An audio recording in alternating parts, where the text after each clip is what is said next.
Hello everyone. It's a nice sunny day. It has been. Just starting to get dark now.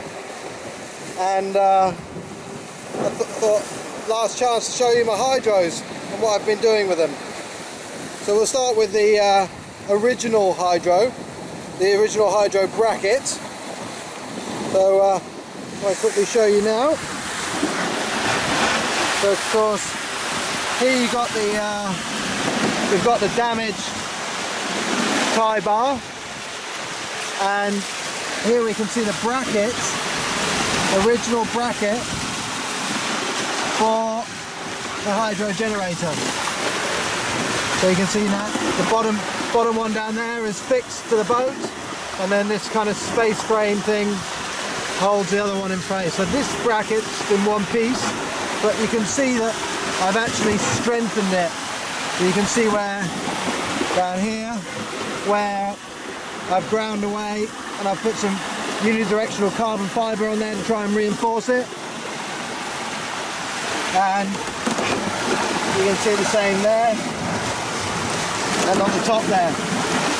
Now this hydro is the working hydro, and one of the problems we found with a hydro generator is it ventilates. So basically when it's down, air goes down the blade and it stops working properly. So what we did was to put a fence, so you can see that little foil there.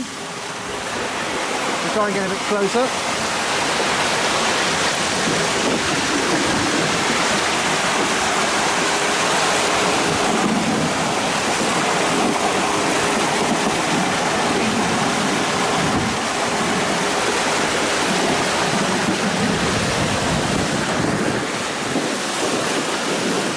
So that's what you call a fence. So the idea is the air travels down the blade, hits a little foil and shoots out the back, and so the foil doesn't stall, and when it stalls it puts an awful lot of load in the system. So let's have a look at the other side now. So this is when I hit something and the bracket, the hydro generator kicked up and the rudder, it broke the tie bar. So here's the other tie bar. You see where it's been repaired. Now what it also did, which I haven't said at the time, was the hydro generator propeller went straight through this transom, and it came straight through onto the other side. So it's kind of lucky, because if I'd have come down here and tried to get the hydro generator, whoops, oh, I fell over. If I came down here and tried to get the hydro generator and stop it from flying around, and it hit me in the head, I mean, this is that thick, and the propeller went straight through this piece. Let's look at the bracket. So here's the bracket that I made. So it's made from panel. I'll show you the panel in a minute. There you go. So it's a box section. You can see this piece here is solid carbon, and this panel here and this panel here is a carbon Nomex panel. And you can see I've stuck on the bottom bracket and bolted it, stuck and bolted on the top bracket, and I've had to laminate it all to the boat there.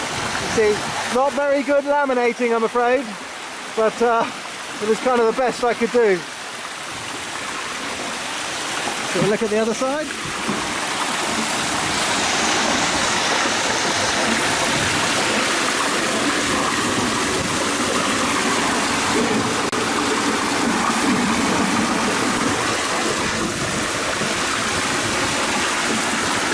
We can even go inside the box, maybe.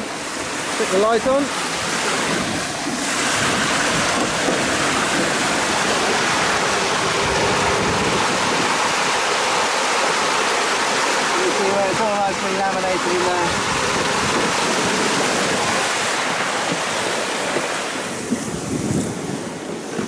The panels that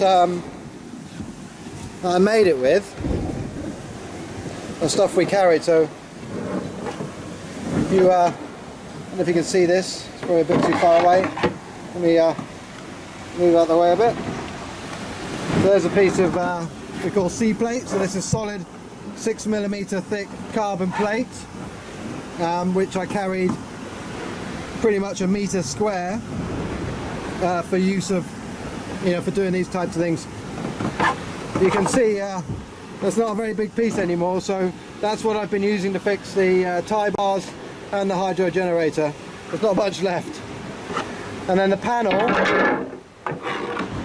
this panel was part of my navigation seat, and you can see the Nomex and a thin layer of carbon on each side. So I had to cut that up, sand up the sides, and put it in place.